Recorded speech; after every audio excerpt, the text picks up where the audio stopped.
किपरि गठन होउछि देखिबा।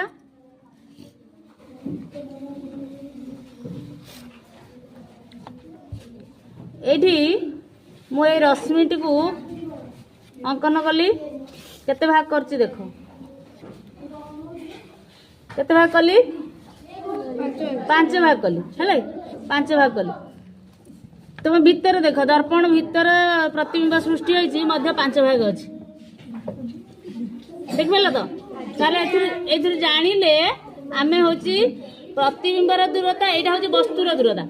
प्रतिबिंबर भीतर हला प्रतिबिंबर दूरता जति वस्तुर दूरता सेति